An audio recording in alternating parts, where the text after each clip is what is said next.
Welcome to the Real News Network. I'm Paul Jay. On November 9th, the day after the U.S. presidential election that elected Donald Trump as the next president of the United States. I told one of the people I work with here, it has a bit of a 9/11 feeling for me. Of course, not the disastrous loss of life and such, but there was something a little abstract about 9/11, unless you lived in New York and actually experienced it directly.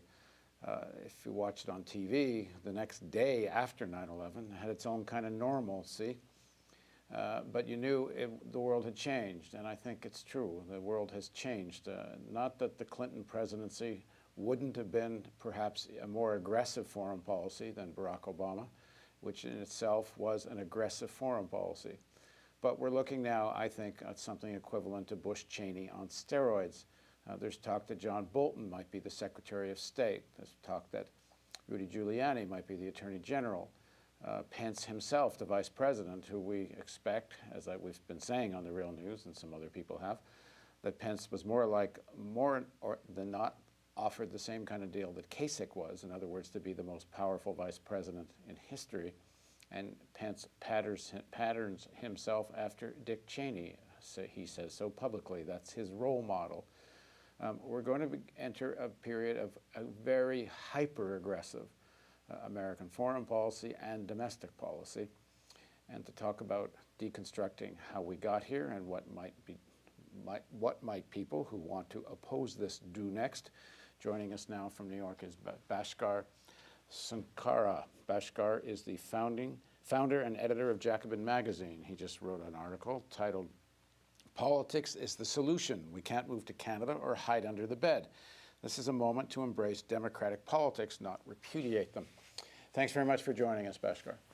Thank you so much for having me, Paul. So what's your initial impression? In the article, you made, I think, an interesting point that you can't just talk about this election of Trump based on racism and bigotry. Many of the people that voted for Trump also voted for Barack Obama. Right, absolutely. So obviously my initial reaction is shock. I, like most people, got this completely wrong.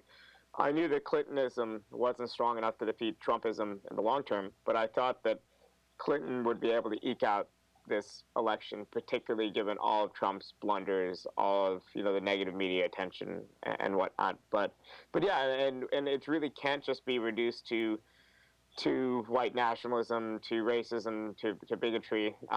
Clinton won only 65% of Latino voters compared to 71% for Obama 4 years ago. She won only 34%, and this is according to exit polls. It might vary a bit, but she won only 34% of white women without college degrees. She won less women overall than Obama. So I think it's too simple to just reduce it to those factors. I think this is a wholesale repudiation of the type of politics that Clinton represents. We saw this, to some degree during the Democratic primary campaign with some of Sanders' victories. We were celebrating that because it was a repudiation in a progressive direction. This is, the worst of all, scenarios. This is a repudiation in the form of an authoritarian populism that is going to control a unified right-wing government. It's really a catastrophe. For people that support Trump, I think they're in for a rather big surprise when they see the people that are going to be appointed, starting with Pence and some of the other names I mentioned.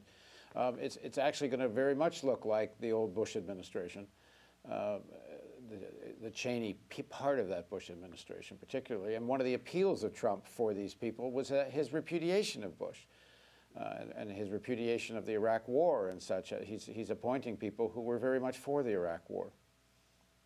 Yeah, I think it's hard to say what kind of politics we'll get from Trump, and at this point, I would have given you more speculation a couple days ago, but I feel like most people, since I've been so wrong in the past couple of weeks, I have very little, very little educated guesses for the future. At least I don't have much confidence in mine now. But I would say that I think that Trump is going to be constrained by elements of the bureaucracy, elements of the state, I think, and the Republican leadership from pressure from outside. I think there'll be limited room for him to act. Of course, we've seen the massive increase in an imperial presidency over the past, couple decades. So he's going to have a lot of power, especially as it relates to appointments, as it relates to things like the Supreme Court.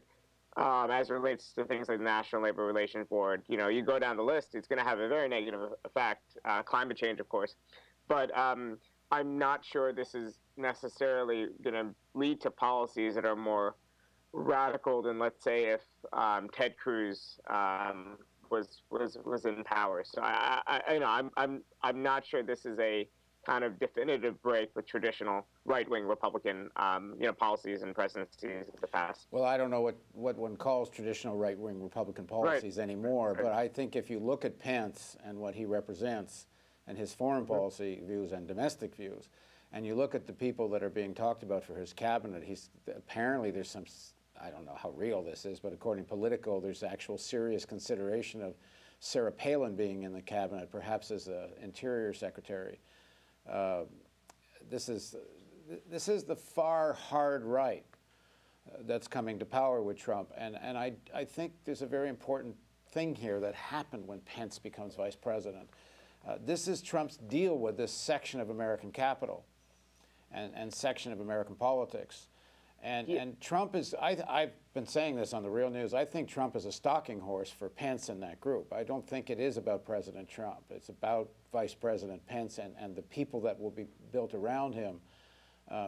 Trump is a showman, he's a good con man, and I think various political forces are going to saw him as a vehicle. The Christian right that supported him didn't support him because they thought he was a good Christian. They didn't support him because they thought of him as a moral religious leader. They supported him because he's a vehicle to power. Yeah, I think that's definitely true. One thing that I would say is that one of the shocking things about this election is that every major sector of capital, plus every major progressive constituency, unions, immigrant right groups, the list goes on, supported Hillary Clinton. Yes, there were a few parts of, many capitalists that supported Donald Trump, but major sectors supported Hillary Clinton almost unanimously. So you're really seeing this victory of a coalition that Trump has stitched together, small business owners, elements of the far right, like a motley coalition, and they've managed to upturn U.S. politics. It's really stunning. And as as a Marxist, as a materialist, it kind of, it has shaken me because at some level, I really did think that these elements in the middle class didn't have enough autonomy to break that free of the whims of Wall Street and the other constituencies, backing Hillary Clinton. Yeah, but I think there certainly was some serious billionaires involved in this. Starting with Sheldon Adelson, there were some serious backers, and I think there's the importance of Cheney and Rumsfeld both supported Trump. That cabal from the Project for New American Century, I think most people know because we've talked about it so many times on the Real News, and I'm sure people do their own reading. But Project for New American Century document from, I think, 1998 or so was originally addressed to Clinton, but the idea of it, and signed by people like Cheney, Rumsfeld, and others, was that now this is a single superpower world, and it's time to assert American power to remake the world as America likes it. And these are the foreign policy people that are being gathered around Trump. Yeah, it's hard to say. We'll have to kind of just wait and see to some degree, because in other respects, Trump has signaled on foreign policy a kind of more traditional isolationism, or at the very least a willingness to make amends with Russia, change some of these other dynamics. So foreign policy to me is more of a mystery. It does seem to me that there is going to be a real contradiction in Trump's base. There is going to be elements of his base that are traditional capitalists that do want some flexibility, be able to hire immigrant labor and all these other things. Then there's going to be hardcore anti-immigrant nationalists pushing in the opposite directions.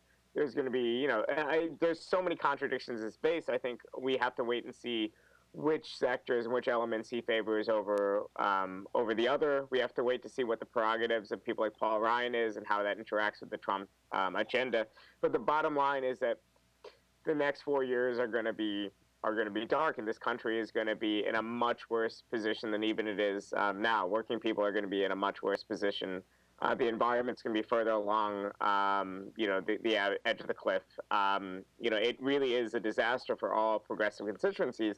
And one of the ironies, of course, is that, a lot of us were the people, saying that this was going to happen, saying that the Democratic elite agenda, this kind of attempt to stitch together a coalition between elements of their professional managerial class and certain working class people of color that could be mobilized through unions and through just very very understandable fare of Republicans was not going to yield a winning coalition, and at the very best it could squeak out victories, and huge swaths of the country have been abandoned by this Democratic Party for the last 20, 30 years, and I think we're seeing some of that coming home to roost.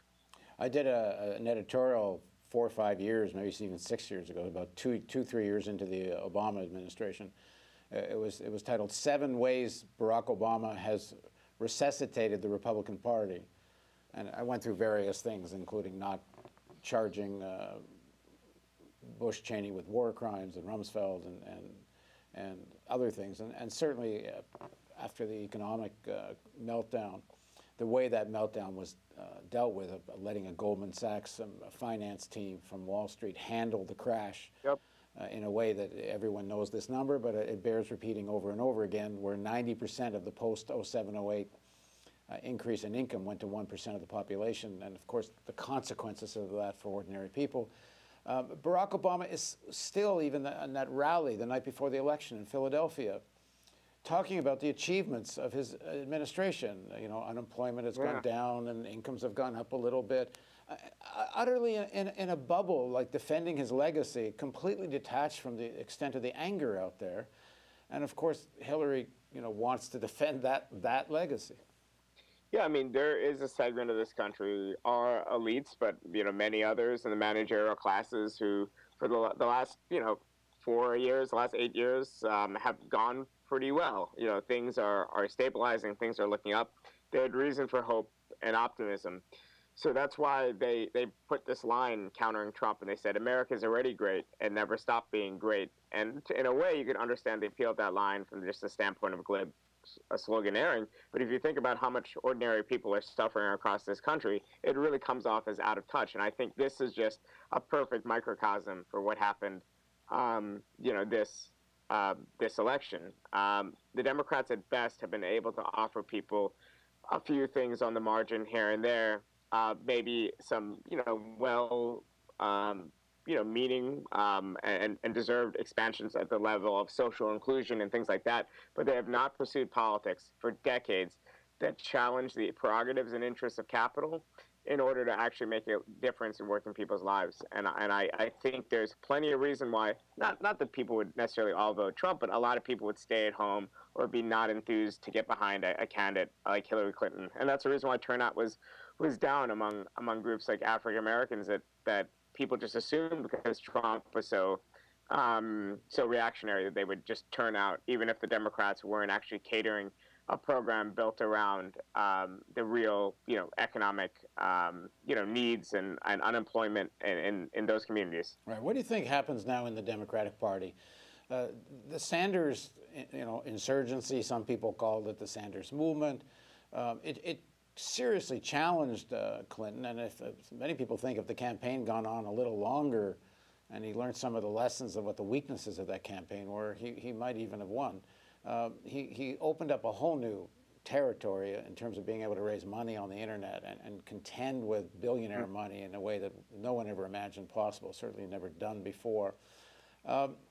So now one would think that this, the Clinton, Obama, and that type of corporate neoliberal Democratic Party lays discredited, one thinks.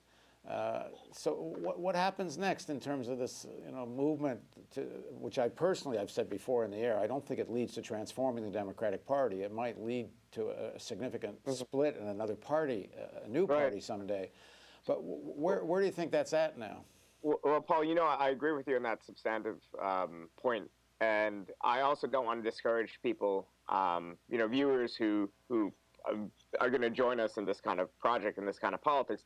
But just looking at it, analytically, I think the Democratic Party is actually in many ways might be less fractured than the Republican Party.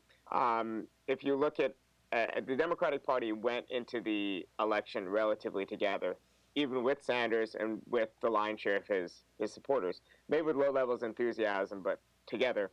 They were defeated by a Republican Party, though, that has tremendous, rifts have opened up, rifts that emerged between people like Paul Ryan and Donald Trump and lots of other congressional Republicans. Just a continued rift that exists between the Tea Party base of the party, the kind of lunatics that people have said who've taken over the asylum. The people empowered by capitalists and the Republican establishment. In the first Obama term, that have developed their own kind of autonomy and has put forward Trump, who does have an agenda that I think is distinct from the traditional business conservative agenda. And I think there is a lot of deep tensions in the Republican Party that at some point, might come to a head. Within the Democratic Party, I don't see explosive tensions and contradictions. I think a lot of people are demoralized. I think, the leadership might assert power, or it's up to us on the left. We might be able to insert ourselves into this vacuum, but I don't think it's going to happen by itself. Well, I don't know what you mean by itself. I think I'm talking about the forces that organized that Sanders campaign and all the networking. I think now is the time, if they're going to make a move. Right. It's in the shambles of this. They have to start focusing on 2018, and they have to start focusing on a real insurgency in that party that really would probably lead to a third party that comes out of that experience. Yeah, no, I agree. Now is the moment. What I'm doubting is that the kind of infrastructure and the will is actually there to do that. A lot really is riding on Sanders. He's personally popular, but the left itself doesn't have a hell of a lot of infrastructure to go ahead and mobilize and reach people. We're still very much lacking a social base, and the base the left does have at the moment is demoralized. So, now would be the moment with the leadership. Well, frankly, I think if the left is going to accomplish anything, one should stop talking about demoralization, because I don't think this should have been such a surprise to the left. If people are paying attention, the polling was showing Clinton might win, but the dissatisfaction and alienation in the country is so profound that I don't think it's so surprising. Yeah, it shouldn't have been. It shouldn't have been. But I think the thing that people really need to focus on, and I'm giving a personal view here, but I think it's pretty objective. Scientists are saying 34 years from now we will hit 2 degrees warming. It's almost certain now we are going to hit 3 degrees warming. That was prior to Trump being elected, because the policies coming out of the Obama administration and the previous government were so less than what was required. Now we're going to see a complete blowing up of any kind of motion towards dealing with climate change, unless there's a mass mobilization and a focus again on electoral politics in 2018.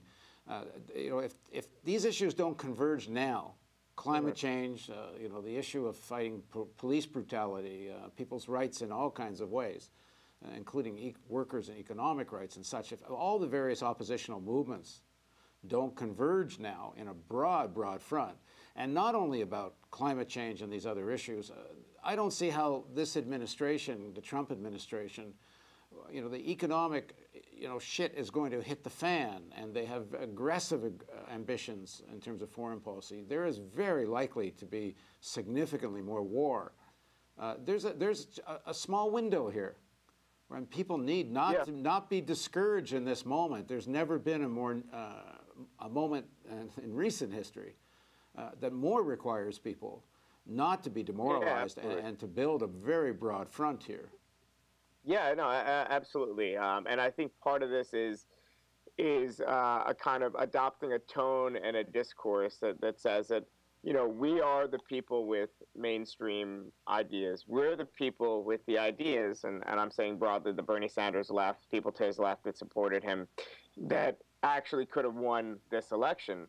And it's Clinton and the professional managerial class and others that supported her that are the people with actually, fringe ideas about what it takes to win a general election. And we need to approach it with that level of confidence, because there is broadly an anti-establishment mood in this country. People are fed up, and we should be able to speak to that anger. And if we don't, and we continue to allow ourselves to be kind of mixed in with and collapsed into, Clintonite liberalism, then we're only ceding that ground to the right, and the alternatives on offer will continue to be an establishment center versus a populist right. And we just saw what happens when that happens. All right. Thanks very much for joining us, Bhaskar.